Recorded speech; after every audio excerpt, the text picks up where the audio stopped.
Hello guys, എല്ലാവരും സുഖമായിട്ട് ഇരിക്കുന്നുണ്ടോ? Okay, ഞാൻ നിങ്ങളോട് എന്തിനെക്കുറിച്ച് സംസാരിക്കാൻ വേണ്ടിയിട്ട് വന്നിരിക്കുകയാണെന്ന് ചോദിച്ചാൽ, അതായത് ഹെൽത്തി ലൈഫ് സ്റ്റൈൽ. നമ്മുടെ ജീവിതത്തിൽ ഹെൽത്തി ലൈഫ് സ്റ്റൈൽ നമുക്ക് എങ്ങനെ ഉണ്ടായിരിക്കണം. ഇപ്പോൾ ചിലരോട് ചോദിക്കുമ്പോൾ ചിലർ പറയും എനിക്ക് വളരെ ഇമ്പോർട്ടൻ്റ് ഫുഡാണ്, ചിലർ പറയും എനിക്ക് വളരെ ഇമ്പോർട്ടൻ്റ് സ്ലീപ്പ്, എനിക്ക് ഉറങ്ങിയാൽ മതി, അങ്ങനെയൊക്കെ പറയും. ഹെൽത്തി ഈറ്റിംഗ് എന്ന് പറയുമ്പോൾ നമ്മൾ എടുക്കേണ്ടത് ഫ്രൂട്ട്സ്, വെജിറ്റബിൾസ്, നട്ട്സ്, ഡാറ്റ്സ്, ഇങ്ങനെയൊക്കെ ഉള്ളത്. പിന്നെ ഹൈ പ്രോട്ടീൻസ് ഒക്കെ ഉള്ള മുട്ടയൊക്കെ നമുക്ക് കഴിക്കാം, വെജിറ്റബിൾസ്. പിന്നെ ഫ്രൂട്ട്സൊക്കെ നമുക്ക് സ്കിന്നിൽ ഗ്ലോ കൊടുക്കാനും, അത് മാത്രമല്ല കേട്ടോ, വുമൻസിനാണ് ഈ ഗ്ലോ കൊടുക്കുന്നത് പറയുന്നത്. പക്ഷേ അത് മാത്രമല്ല, ബോഡിയിൽ ബ്ലഡ് ഇൻക്രീസ് ചെയ്ത് കൊടുക്കാനും നമുക്ക് ഫ്രൂട്ട്സ്, വെജിറ്റബിൾസ് ഒക്കെ നമുക്ക് ഹെൽപ്പാണ് കേട്ടോ. പിന്നെ നമുക്ക് ഒരു ദിവസം ഡെയിലിയിൽ 6 to 8 ലിറ്റർ നമുക്ക് വെള്ളം കുടിക്കാം, അടിപൊളിയാണ് കേട്ടോ. അത് അടിപൊളിയാണ് കേട്ടോ, നമ്മുടെ സ്കിന്നിനായിക്കോട്ടെ ബോഡിക്കായിക്കോട്ടെ അടിപൊളിയാണ്. നമുക്ക് വെള്ളം കുടിക്കണം കേട്ടോ, അത് മറക്കരുത്. മെയിൻ റീസൺ നമ്മൾ ഫസ്റ്റ് അവോയ്ഡ് ചെയ്യുന്നത് എന്താണെന്ന് വെച്ചാൽ, നമ്മൾ ഷുഗറി ഐറ്റംസ് അവോയ്ഡ് ചെയ്യണം. പിന്നെ ഫാസ്റ്റ് ഫുഡ്, ഔട്ട്സൈഡ് ഫുഡ്, നമ്മൾ ഷോപ്പിലൊക്കെ മേടിച്ച് കഴിക്കുന്ന ആ ഫുഡ്, ഇതൊക്കെ നമ്മൾ അവോയ്ഡ് ചെയ്താൽ നമ്മൾ ഹെൽത്തി ലൈഫ് സ്റ്റൈൽ മെയിൻറ്റെയിൻ ചെയ്യാം. ഓക്കെ, മിക്കവാറും നമ്മൾ നൈറ്റിൽ ചോറ് കഴിക്കില്ലേ, ചോറൊക്കെ കഴിക്കുന്നത് മിക്കവാറും നമ്മൾ അവോയ്ഡ് ചെയ്യുന്നത് വളരെ നല്ലതാട്ടോ. രണ്ടാമത്തേത് എന്താണെന്ന് വെച്ചാൽ ഫിസിക്കൽ ആക്ടിവിറ്റി എന്ന് പറയുമ്പോൾ ആരും പേടിക്കണ്ട കേട്ടോ. ഫിസിക്കൽ ആക്ടിവിറ്റി എന്ന് പറയുമ്പോൾ എന്താണ്, നമ്മുടെ ഡെയിലി ലൈഫിൽ നമ്മൾ ചെയ്യാൻ പോകുന്ന എക്സസൈസ് 2 to 3 ടൈംസ് എക്സസൈസ് ചെയ്താൽ മതി. 30 മിനിറ്റ്സ് എക്സസൈസ് ചെയ്താൽ മതി. ലൈക്ക് സൈക്ലിംഗ് ചെയ്യുന്നവരുണ്ട്, യോഗ ചെയ്യുന്നവരുണ്ട്, ചിലർ റണ്ണിങ് ചെല്ലും, ചിലർ വാക്കിങ് ചെല്ലും. അടിപൊളി കേട്ടോ, അതൊക്കെ നമുക്ക് നമ്മുടെ ബോഡിയിലും ഹെൽത്തി മെയിൻറ്റെയിൻ ചെയ്യാൻ വേണ്ടിയിട്ട് അടിപൊളി കേട്ടോ. നിങ്ങളത് ഷുവറായിട്ട് ഫോളോ ചെയ്യുക. ഓക്കെ, ഹെൽത്തി ലൈഫ് സ്റ്റൈലിന് നമുക്ക് മൂന്നാമത്തേതായിട്ട് വേണ്ടത് എന്താണെന്ന് വെച്ചാൽ നല്ല ഉറക്കം.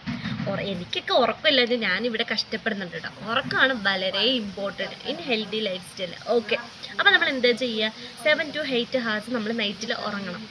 മിക്കവാറും നൈറ്റിൽ ഉറങ്ങുമ്പോൾ മൊബൈൽ ഫോൺ അവോയ്ഡ് ചെയ്യണം കേട്ടോ, ബെഡ് സൈഡിൽ. അപ്പോൾ നമ്മൾ എന്ത് ചെയ്യണം, ഒരു അടിപൊളിയായിട്ടൊരു റൂമൊക്കെ സെറ്റപ്പ് ചെയ്തിട്ട് നല്ലൊരു ഡാർക്ക് റൂമിൽ കാമായിട്ട് ആരുമില്ലാതെ അങ്ങനെയൊക്കെ നമ്മൾ ഉറങ്ങുമ്പോൾ അടിപൊളിയായിട്ട് ഉറക്കം വരും. മിക്കവാറും നമ്മൾ ഉറങ്ങാൻ വേണ്ടിയിട്ട് ഷെഡ്യൂൾഡൊക്കെ ഇടാനുള്ള ആൾക്കാരുണ്ട് കേട്ടോ. നല്ല ഉറങ്ങുക വേണം കേട്ടോ. ഹെൽത്തി ലൈഫ് സ്റ്റൈൽ അടുത്ത് നമ്മൾ കാണാൻ പോകുന്നത് എന്താണെന്ന് വെച്ചാൽ സ്ട്രെസ് മാനേജ്മെൻറ്റ് എന്ന് പറയുമ്പോൾ എന്താണെന്ന് വെച്ചാൽ, നമ്മൾ ബ്രീത്തിങ് ഒക്കെ പ്രാക്ടീസ് ചെയ്യില്ലേ, യോഗ അങ്ങനെയൊക്കെ. പിന്നെ നമ്മൾ ഫ്രണ്ട്സായിട്ട് നമ്മൾ നല്ല ടൈം സ്പെൻഡ് ചെയ്യുക, ഔട്ട്സൈഡ് പോവുക, അവരുടെ കൂടെ ബീച്ചിലൊക്കെ പോയിട്ട് എൻജോയ് ചെയ്യുക.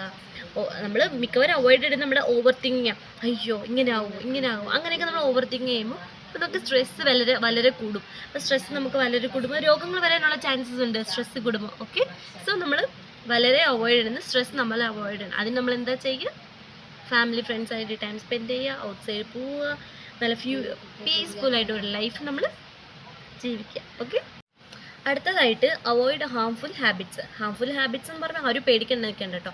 ഹാംഫുൾ ഹാബിറ്റ്സ് എന്ന് പറഞ്ഞാൽ ചിലർ ഡ്രിങ്ക്സ് ചെയ്യും, സ്മോക്ക് ചെയ്യും, പിന്നെ ഔട്ട്സൈഡിൽ ഇങ്ങനെ ഷുഗറി ഐറ്റംസ്, സാൾട്ട് ഐറ്റംസ് അങ്ങനെയൊക്കെ കഴിക്കുമ്പോൾ ഡിസീസ് ഇൻക്രീസ് ആവുള്ളൂ കേട്ടോ. അങ്ങനെ നമ്മൾ എല്ലാത്തെയും അവോയ്ഡ് ചെയ്യണം. അടുത്തതായിട്ട് നമ്മൾ നോക്കാൻ പോകുന്നത് റെഗുലർ ചെക്കപ്പ് എന്ന് പറയുമ്പോൾ ചിലർക്ക് ഹോസ്പിറ്റലിൽ പോകാൻ ഇഷ്ടമല്ല. എനിക്കൊക്കെ ഹോസ്പിറ്റലിൽ പോകാൻ പേടിയാട്ടോ.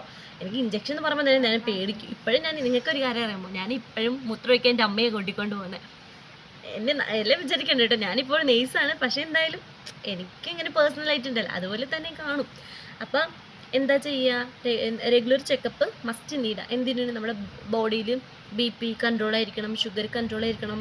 പെമ്പിള്ളേർസ്, വുമൻസിനൊക്കെ ഇപ്പോൾ തൈറോയ്ഡ്, PCOD അങ്ങനത്തെ പ്രശ്നമായിട്ട് കുറേ വളരെ സ്ട്രഗിൾ ആകുന്നുണ്ട്. സോ നമ്മൾ മിക്കവാറും അതൊക്കെ നമ്മൾ ഹോസ്പിറ്റലിൽ ചെന്നിട്ട് ചെക്കപ്പ് ചെയ്യണം. ചെക്കപ്പ് ചെയ്യുമ്പോൾ നമുക്ക് അതിലും കൂടെ നമുക്ക് അറിയാൻ പറ്റും. ഓക്കെ, അങ്ങനെയൊക്കെ നമ്മുടെ ബോഡി ഡിസീസിൽ നിന്ന് പ്രിവെൻറ്റ് ചെയ്യാൻ പറ്റും. ഇതുപോലെ കണ്ടൻറ്റിനോട് ഞാൻ പിന്നെയും നിങ്ങളോട് കാണാൻ വരുന്നവരെ ബൈ.